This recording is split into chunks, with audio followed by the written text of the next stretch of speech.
الحمد لله وكفى وسلام على عباده الذين اصطفى أما بعد فأعوذ بالله من الشيطان الرجيم بسم الله الرحمن الرحيم لقد كان لكم في رسول الله أسوة حسنة صدق الله العظيم وقال النبي صلى الله عليه وسلم أعمالكم عمالكم أو كما قال عليه الصلاة والسلام.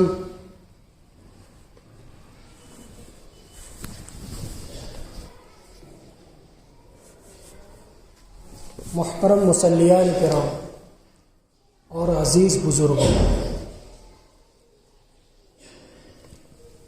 آج پوری دنیا میں انسان پریشان حال ہے،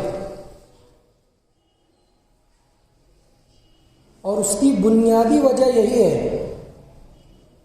کہ انسان کسی نہ کسی چیز سے دور ہے. جب کوئی انسان یا کوئی بھی چیز جس کے لیے اس کو بنایا گیا ہو، اگر اس سے دور ہو جاتا ہے یا وہ چیز اس سے دور ہو جاتی ہے، اس قانون کے مطابق اور اس اصول کے مطابق نہیں چلتی، تو وہ چیز یا تو خراب ہو جاتی ہے یا اس میں کوئی نہ کوئی تاخیر سے کام کرنے والی چیز پیدا ہو جاتی ہے. اسی طرح اللہ تبارک و تعالی نے جب انسان کو بنایا، اس کے بعد اللہ تبارک و تعالی نے ایک ضابطہ بیان فرمایا وَمَا خَلَقْتُ الْجِنَّ وَالْإِنسَ إِلَّا لِيَعْبُدُونَ، کہ میں نے انسان اور جنات کو محض اپنی عبادت کے لیے پیدا کیا ہے. آپ دنیا میں دیکھتے ہیں کہ اگر کوئی شخص کوئی کارخانہ بناتا ہے یا کوئی فیکٹری بناتا ہے، تو اس فیکٹری اور کارخانے کو چلانے کے لیے وہ اصول لکھتا ہے، وہ ضوابط لکھتا ہے کہ اس اصول اور ضوابط کے مطابق یہ کارخانہ یا ایک فیکٹری چلے گی. اگر کوئی عامل یا مزدور اس میں کام کرنے والے اس قانون کا خیال نہیں رکھتے، اس ضابطے کا خیال نہیں رکھتے، تو اس فیکٹری میں بگاڑ پیدا ہو جاتا ہے یا اس عامل یا مزدور کو اس فیکٹری سے نکال دیا جاتا ہے. بالکل اسی طرح اللہ تبارک و تعالی نے انسان کے لیے جب انسان کو پیدا کیا اور اس دنیا کو بنایا، تو اس دنیا کا نظام چلانے کے لیے اللہ تبارک و تعالی نے انسانوں کو پیدا فرمایا اور اپنا مقصد بیان فرمایا کہ میں نے انسانوں کو اپنی عبادت کے لیے پیدا کیا ہے. اور پوری دنیا میں کوئی ایسا دین اور مذہب نہیں ہے جو پوری انسان کی زندگی کو گھیر سکے. دنیا کے اندر عجیب عجیب مذہب کے لوگ ہیں اور عجیب عجیب عقیدے کے لوگ ہیں. کوئی تو نبی کا انکار کرتا ہے، کوئی اللہ کا انکار کرتا ہے، اور کوئی اللہ کے ساتھ ساتھ دوسری چیزوں کی بھی پوجا کرتا ہے. عجیب عجیب عقیدے کے لوگ پوری دنیا میں ملتے ہیں. لیکن دین اسلام ایک ایسا مکمل مذہب ہے کہ انسان کی کسی بھی زندگی کے کسی بھی موڑ پر رہنمائی نہ کی ہو، ایسا ہو ہی نہیں سکتا. انسان جب پیدا ہوتا ہے تو اس کے پیدائش کے مسائل، تھوڑا بڑا ہوتا ہے تو اس کے مسائل، بلوغت کی عمر کو پہنچتا ہے تو اس کے مسائل، جب ادھیڑ اور بڑھاپے کی عمر کو پہنچتا ہے تو اس کے بھی مسائل، اور جب انسان اس دنیا سے چلا جاتا ہے تو اس کے جانے کے انتظام کے بھی مسائل. تو اللہ تبارک و تعالی نے اپنے اس پاکیزہ اور مکمل دین میں انسان کی ہر جگہ رہنمائی فرمائی ہے۔ انسان کی زندگی میں کوئی ایسا وقت اور کوئی ایسا موڑ نہیں آ سکتا کہ انسان یہ کہہ دے کہ اب میں مذہب اسلام کی تعلیمات سے بری ہو چکا ہوں۔ انسان کے اوپر پوری زندگی میں کوئی ایسا وقت نہیں آتا کہ وہ اس کو ایسا جملہ کہنا پڑے کہ یہاں پر دین اسلام نے کوئی رہنمائی نہیں کی ہے، گویا اب میں اپنے من کا کر سکتا ہوں۔ تو اللہ تبارک و تعالیٰ نے جو انسان کی تخلیق فرمائی ہے تو اس کو زندگی کو کیسے گزارنا ہے اس کے اصول و ضوابط بھی عطا فرمائے۔ ورنہ تو آج دنیا میں ہم دیکھتے ہیں عجیب عجیب عقیدے کے لوگ موجود ہیں۔ گزشتہ ہفتے میرا کسی پنجابی ہوٹل پر جانا ہوا تو وہاں کا جو مالک تھا میں نے اس سے ملاقات کی تو وہ ایک بات کہنے لگا، اصل میں ابھی ٹھنڈی کا وقت ہے اور عصر اور مغرب کے درمیان وقت بہت کم ہے، تو میں عصر بعد نکلا۔ شیوا پنجاب کے نام سے ایک ہوٹل ہے چاندوڑ کے روڈ پر، تو وہاں میں اس کے جب مالک سے ملاقات کیا اور بات کرنے لگا تو مغرب کا وقت نکل گیا، 6:15 ہو گیا۔ میں نے گھڑی دیکھی تو میں نے اس سے کہا کہ یہاں پر آنے کے بعد وقت نہیں مل سکا اور میری مغرب کی نماز چھوٹ گئی۔ تو وہ کہنے لگا کہ یہ نماز کیا چیز ہے؟ میں نے اس کو کہا کہ اللہ تبارک و تعالیٰ نے ہمارے مذہب میں 5 وقت کی نمازیں فرض کی ہے، اسی کے مطابق انسان کو وقت مقررہ پر ادا کرنا پڑتا ہے۔ تو وہ کہنے لگا کہ یہ تو عجیب بات ہے، یہ کوئی ضروری چیز نہیں ہے، بلکہ انسان کو اللہ تبارک و تعالیٰ نے جو پیدا کیا ہے نا وہ انسان اپنے دل کی سن کر زندگی گزار سکتا ہے۔ اس کے کہنے کا مقصد یہ تھا کہ اگر اپنے پاس وقت ہو تو نماز پڑھے، عبادت کرے، ورنہ اس کو چھوڑ دے۔ تو یہ عجیب عقیدے کے لوگ دنیا میں موجود ہیں۔ میں نے اس کو سمجھایا کہ ہمارے مذہب میں ایسا نہیں ہوتا، وقت مقررہ پر نمازیں ادا کی جاتی ہے۔ بہرحال مجھے صرف یہ بتانا ہے کہ عجیب عجیب عقیدے کے لوگ اس دنیا میں موجود ہیں، لیکن دین اسلام نے انسان کی ہر قدم پر ہر وقت پر رہنمائی فرمائی ہے۔ تو انسان اگر اللہ تبارک و تعالیٰ کے اصول اور ضوابط کے مطابق چلے گا تو اللہ تبارک و تعالیٰ اس کی تمام پریشانیوں کا حل، اس کی تمام مصیبتوں کا حل اپنی عبادت کے اندر نکال دیں گے کہ انسان میری عبادت کرتا ہے تو میں اس کی تمام پریشانیوں کو دور کر دوں، اس کی تمام حاجتوں کو پورا کر دوں۔ لیکن یہ اس وقت ہوگا جب انسان اللہ تبارک و تعالیٰ کے اصول اور ضوابط پر چلے گا۔ اگر انسان اللہ تبارک و تعالیٰ کے اصول و ضوابط کو چھوڑ دے تو مصیبتوں کا آنا لازمی چیز ہے۔ اور آج ہم دیکھ رہے ہیں کہ ہم نے قرآن اور حدیث کو چھوڑا ہے تو عجیب عجیب حالات مسلمانوں پر آ رہے ہیں۔ کئی مسلمانوں کو ہندوستان سے نکالنے کی دھمکی، گھر واپسی کی دھمکی اور عجیب عجیب کالے قانون بنا کر مسلمانوں کو ستائے جانے کی کوشش اور سازشیں کی جا رہی ہیں۔ یہ کیوں ہوا؟ یہ ہمارے اصول اور ضوابط پر عمل نہ کرنے کی وجہ سے ہوا ہے۔ اگر انسان اصول و ضوابط پر عمل کرنے والا بن جائے تو انسان کی تمام پریشانیاں اللہ تبارک و تعالیٰ دور کر دیں گے۔ تو انسان کے لیے اللہ تبارک و تعالیٰ نے ایک مکمل قانون بنایا ہے۔ اس مکمل قانون پر اگر انسان چلے تو اس کی زندگی میں راحتیں آ جائے اور اللہ تبارک و تعالیٰ کی رحمتوں کے ساتھ وہ اس دنیا سے چلا جائے۔ انسان کو اللہ تبارک و تعالیٰ نے ہر قدم پر، چاہے وہ آداب کے لحاظ سے ہو، اخلاق کے لحاظ سے ہو، معاشرت کے لحاظ سے ہو، معاملات کے لحاظ سے ہو، ہر قدم پر رہنمائی فرمائی ہے۔ دین اسلام میں سب سے پہلے رات آتی ہے۔ رات دین اسلام میں کب بدلتا ہے؟ مغرب کے بعد بدلتا ہے۔ تو سب سے پہلے اللہ تبارک و تعالیٰ نے مغرب کے بعد کی رہنمائی فرمائی نبی کریم صلی اللہ علیہ وسلم کا ارشاد ہے کان النبی یکون النبی یکرہ النوم قبل العشاء والحدیث بعدها کہ نبی کریم صلی اللہ علیہ وسلم نے عشاء سے قبل سونے کو ناپسند کیا ہے اور عشاء کے بعد بات کرنے کو، مجلسیں لگانے کو یہ ناپسند کیا ہے۔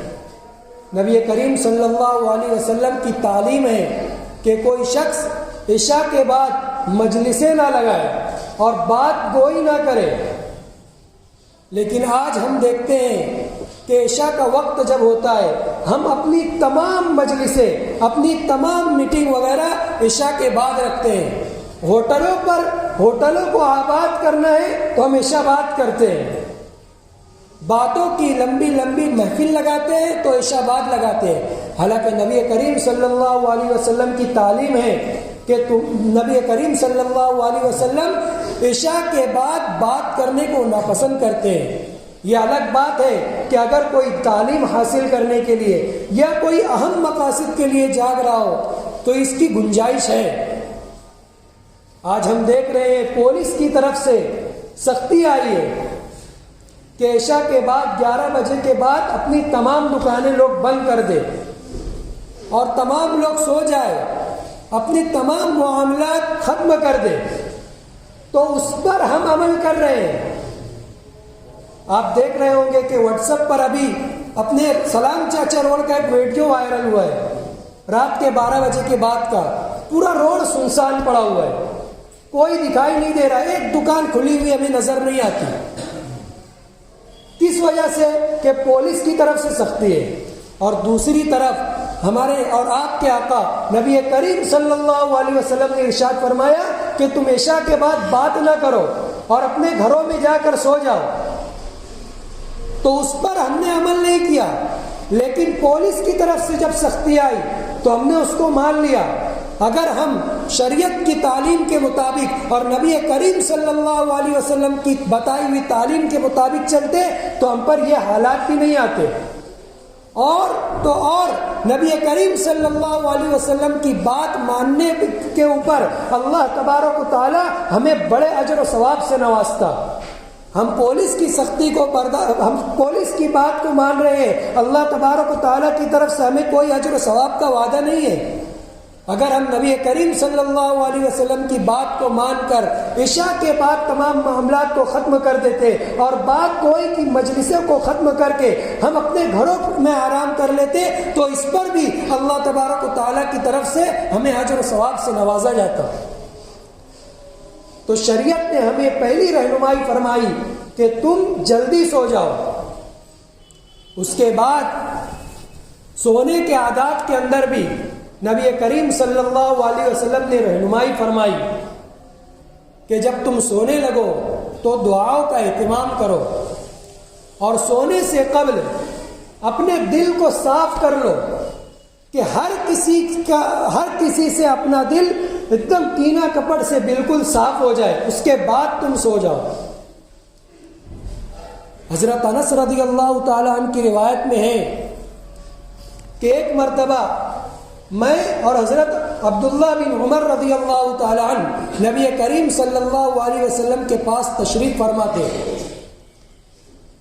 اچانک دروازہ کھٹکھٹانے کی آواز آئی۔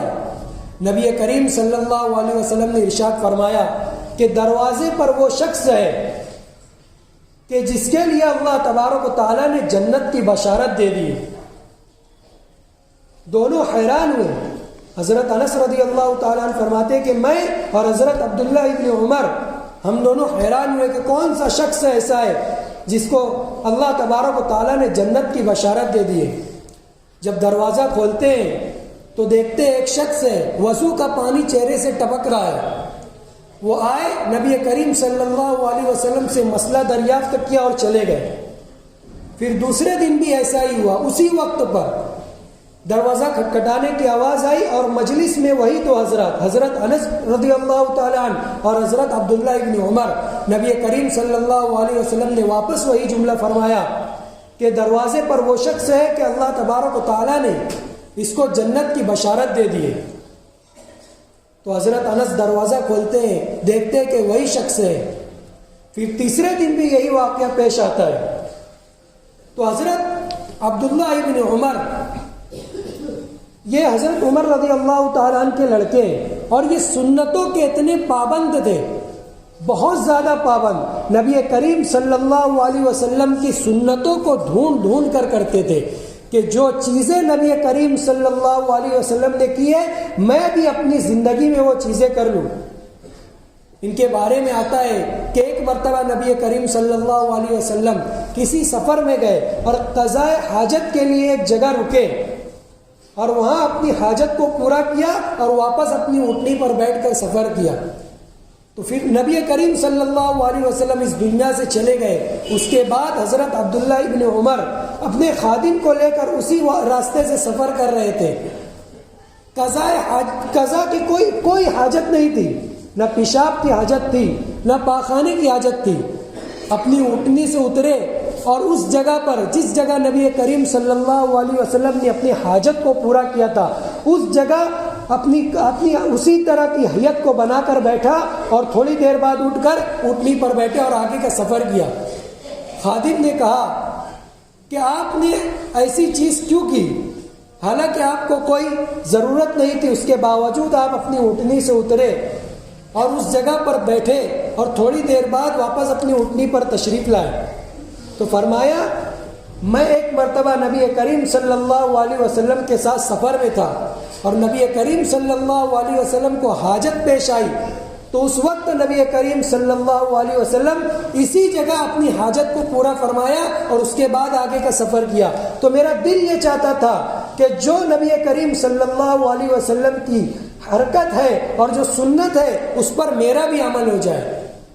تو یہ حضرت عبداللہ ابن عمر کی چاہت اور یہ کوشش تھی کہ نبی کریم صلی اللہ علیہ وسلم کی تمام سنتوں پر عمل ہو جائے۔ تو جب یہ واقعہ ہوا تو حضرت عبداللہ ابن عمر کے دل میں خیال آیا کہ نبی کریم صلی اللہ علیہ وسلم نے اس شخص کو جنت کی بشارت دی ہے، تو میں دیکھوں کہ اس کا عمل کیا ہے۔ تو اس شخص کے دروازے پر گئے اور فرمایا کہ میرے گھر میں میرا کچھ متنازع ہو گیا ہے، میرا کچھ جھگڑا ہو گیا ہے، تو میں چاہتا ہوں کہ 3 دن آپ کے گھر پر مہمان رہوں۔ اس صحابی نے فرمایا کہ میں تو سادہ سیدھا سا انسان ہوں، تو آپ میرے گھر مہمان کیوں رہ رہے ہیں؟ تو فرمایا بس میں آپ کے گھر پر مہمان رہنا چاہتا ہوں۔ اور حضرت عبداللہ ابن عمر کی یہ خواہش تھی کہ آپ نے جنت کی بشارت جو دی ہے میں ان کے اعمال کو دیکھوں کہ وہ کون سا عمل ہے جس کے لیے اس شخص کو جنت کی بشارت ملی ہے۔ تو اس شخص نے حضرت عبداللہ ابن عمر کو کہا ٹھیک ہے آپ میرے گھر پر مہمان رہیے۔ 3 دن 3 رات اس شخص کے گھر میں قیام فرمایا اور راتوں کو جاگتے تھے کہ میں اس شخص کے عمل کو دیکھوں کہ یہ کون سا عمل کرتا ہے، کتنی نمازیں پڑھتا ہے، تہجد میں کتنے گھنٹے رات کو کھڑے رہتا ہے۔ تو دیکھتے ہیں کہ جب وہ شخص عشاء کے بعد سوتا ہے تو سیدھا فجر میں اٹھتا ہے، کوئی عبادت نہیں، نہ کوئی صدقہ، نہ کوئی تہجد کی نماز، کچھ نہیں۔ 3 دن ایسے ہی چلے گئے اور جب جانے لگے تو فرمایا کہ میرا گھر میں کوئی جھگڑا نہیں ہوا تھا، بس میں آپ کے اعمال کو دیکھنے کے لیے آیا تھا کہ نبی کریم صلی اللہ علیہ وسلم نے آپ کے بارے میں جنت کی بشارت دی تھی کہ مجھے یہ دیکھنا تھا کہ آپ کا وہ کون سا عمل ہے کہ نبی کریم صلی اللہ علیہ وسلم نے جس کے لیے جنت کی بشارت آپ کو دی ہے۔ لیکن میں نے دیکھا کہ آپ جب رات کو سوتے ہیں تو سیدھا فجر میں اٹھتے ہیں، کوئی نماز نہیں، کوئی تہجد نہیں، اور دن میں بھی دیکھا کہ جتنا آپ صدقہ کرتے ہیں اس سے زیادہ میں صدقہ کرتا ہوں، اور جتنی آپ نمازیں پڑھتے ہیں اس سے زیادہ میں نوافل کا اہتمام کرتا ہوں۔ تو وہ کون سی چیز ہے جس کے لیے آپ کو جنت کی بشارت ملی؟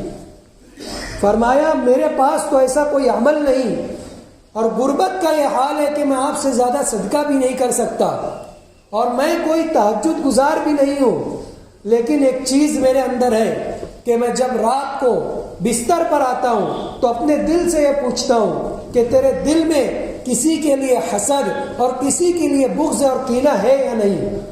اگر کسی کے لیے کینہ اور حسد ہوتا ہے تو میں اپنے دل کو صاف کر لیتا ہوں اور اس کو معاف کر دیتا ہوں. تو فرمایا کہ یہی آپ کا وہ عمل ہے جس کی وجہ سے آپ ہم سے آگے بڑھ چکے ہیں. تو نبی کریم صلی اللہ علیہ وسلم کی تعلیمات میں سے یہ بھی چیزیں ہیں کہ جلدی سونا اور سونے سے پہلے اپنے دل کو ہر کسی کے لیے صاف کر کے سونا. اور ایک ادب کی چیزوں میں سے فرمایا کہ سونے سے پہلے اپنے آپ کی توبہ کروا کر سوئے، کیونکہ جب کوئی شخص سوتا ہے وہ اٹھے گا یا نہیں اس کی کوئی گارنٹی نہیں ہے. آپ نے بارہا دیکھا ہوگا، واقعات سنے ہوں گے ایسے کہ ایک شخص رات کو سویا اور اس کے صبح خبر آ گئی کہ اب وہ دنیا میں نہیں رہا. تو سونے سے پہلے توبہ کرنا یہ بھی سونے کے آداب میں سے ہے. اور ہر شخص توبہ کرے، کوئی شخص کتنا ہی گنہگار کیوں نہ ہو، ہر شخص یہ توبہ کرے. دوسری ادب کی چیزوں میں سے یہ ہے کہ انسان اپنے کپڑوں کا خیال رکھے. انسان اپنے کپڑوں کو اسی طرح پہنے جس طرح شریعت نے تعلیم دی ہو، جس طرح نبی کریم صلی اللہ علیہ وسلم نے رہنمائی کی ہو، صالحین نے جس طریقے سے ہمیں بتایا ہو. ورنہ تو نبی کریم صلی اللہ علیہ وسلم کا ارشاد ہے من تشبہ بقوم فہو منہم، کہ جو شخص کسی قوم کی مشابہت اختیار کرے گا، کسی قوم کے حلیے میں اپنا حلیہ بنائے گا تو وہ شخص قیامت کے دن اسی میں سے ہوگا. ہم اور آپ دیکھتے ہیں کہ جب کوئی تہوار کا موقع آتا ہے، جب کوئی خوشی کا موقع آتا ہے تو ہمارے لباس ایسے لگتے ہی نہیں ہے کہ کسی مسلمان کے لباس ہو. ہم نے اپنے لباس کو یہودیوں کے لباس کے مطابق ڈال لیا ہے اور ہم یہ چاہتے ہیں کہ ہماری زندگیوں میں آسانی آ جائے. ہم یہ چاہتے ہیں کہ ہماری زندگیوں میں راحت آ جائے. راحت کا طریقہ زندگی میں لانے کا صرف صحابہ کرام کی اتباع کرنا ہے. نبی کریم صلی اللہ علیہ وسلم کے بتائے ہوئے طریقوں پر عمل کرنا ہے. نبی کریم صلی اللہ علیہ وسلم کی تمام احادیث اور قرآن کریم کی تمام آیتوں کو سمجھ کر اور سلف صالحین کے طریقے پہ چل کر اس پر اگر ہم چلیں گے تو زندگیوں میں راحت آئے گی. ہم اپنی زندگیوں میں یہودیوں کی مشابہت اختیار کرتے ہیں، نصارہ کی مشابہت اختیار کرتے ہیں، ہنود کی مشابہت اختیار کرتے ہیں اور ہم یہ چاہتے ہیں کہ ہماری زندگیوں میں آسانیاں پیدا ہو جائے. آج ہمارے لباس ایسے ہو چکے ہیں کہ یہود بھی ہم پر ہنستے ہو گے کہ لباس ہم سے زیادہ تو مسلمان استعمال کرتے ہیں. ہم اپنی عورتوں کے لباس کے تعلق سے دیکھ لیں، ان کے نقاب کو دیکھ لیں. شریعت اسلام نے عورت کو پردے کا حکم دیا تھا، اس کو نقاب میں رکھنے کا حکم دیا تھا، لیکن نقاب بھی ایسے ہیں کہ وہ نشیب و فراز کو واضح طور پر دکھلا رہے ہیں.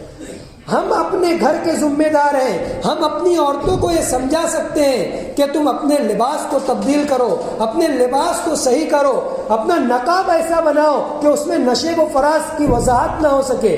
لیکن ہم خود ایسے لباس ان کو دلا رہے ہیں، ان کے ساتھ ساتھ ہم خود گنہگار ہو رہے ہیں اور اپنی زندگی میں راحت چاہتے ہیں.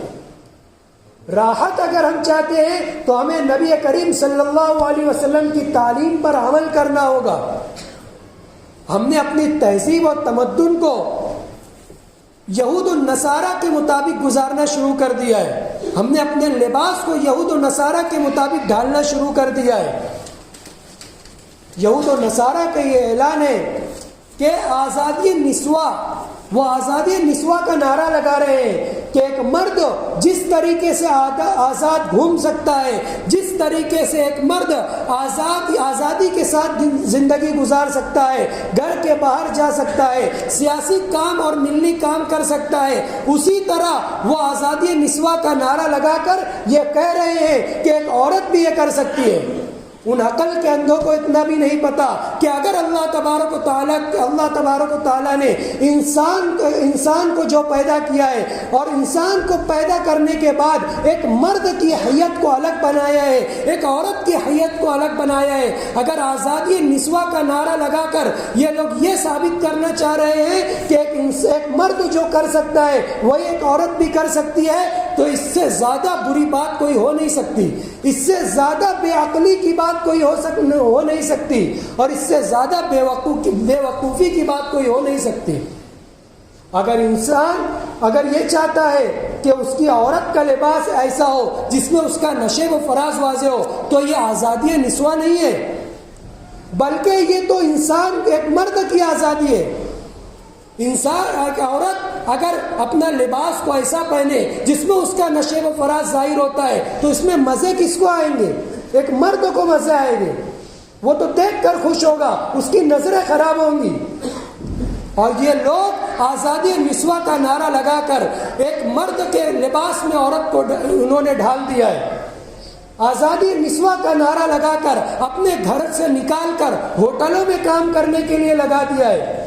وہ ایک عورت، اس کے لیے فخر اور عزت کی بات یہ تھی کہ وہ اپنے بیٹوں کے لیے، اپنے ماں باپ کے لیے، اپنے شوہر کے لیے گھروں میں خدمت کرتی اور اس کے لیے کھانا بناتی اور اس کو کھانا پیش کرتی، لیکن انہوں نے آزادی نسواں کے نام پر عورتوں کو گھر سے نکال کر ہوٹلوں کی زینت بنایا ہے، اور غیر محرموں کے سامنے اور ایک عورت کھانا پیش کر رہی ہے اور اس کے سامنے عجیب عجیب طریقوں سے اپنے آپ کو پیش کر رہی ہے اور انسان کو مائل کر رہی ہے۔ ایک عورت کے لیے فخر کی بات تو یہ تھی، عزت کی بات تو یہ تھی کہ وہ اپنے شوہر کو خوش کرتی، اپنے شوہر اور اپنے بھائیوں کے سامنے کھانا پیش کرتی، لیکن وہ آج اپنے گھروں سے نکل کر ہوٹلوں میں جا کر غیر محرموں کے سامنے کھانا پیش کر رہی ہے۔ کیا یہ آزادی نسواں ہے؟ آزادی نسواں تو اسلام نے دیا ہے کہ وہ گھر کی عزت بنی رہے۔ آزادی نسواں تو اسلام نے دیا ہے کہ ایک عورت کو نقاب میں رکھا ہے۔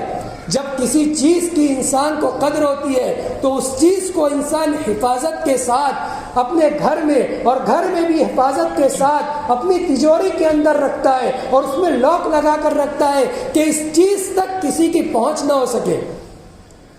تو اسلام نے عورت کو یہی مقام دیا ہے کہ اسلام کو عورت نے ایک عزت دار چیز بنایا ہے، ایک اہمیت والی چیز بنایا ہے، اور فرمایا اس کو پردے میں رکھا جائے، اس کو باعزت رکھا جائے۔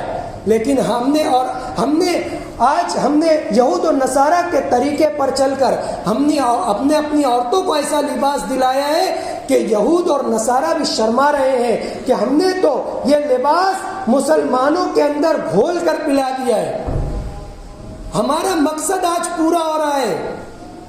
تو ہمیں ضرورت ہے کہ ہم اپنے گھر میں جتنی بھی تعلیم نبی کریم صلی اللہ علیہ وسلم کی تعلیمات ہیں اسی کے مطابق ہم اپنے گھر کا ماحول بنائیں، اور سب سے پہلے ہم اپنے لباس کو پہلے صحیح کریں، اس کے بعد ہم اپنے گھر والوں کے لباس کی تاکید کریں کہ شریعت اسلام نے ایسے لباس کو پسند نہیں فرمایا ہے۔ اللہ تبارک و تعالی ہمیں کہنے سننے سے زیادہ عمل کرنے کی توفیق عطا فرمائے۔ وآخر دعوانا الحمدللہ رب العالمین۔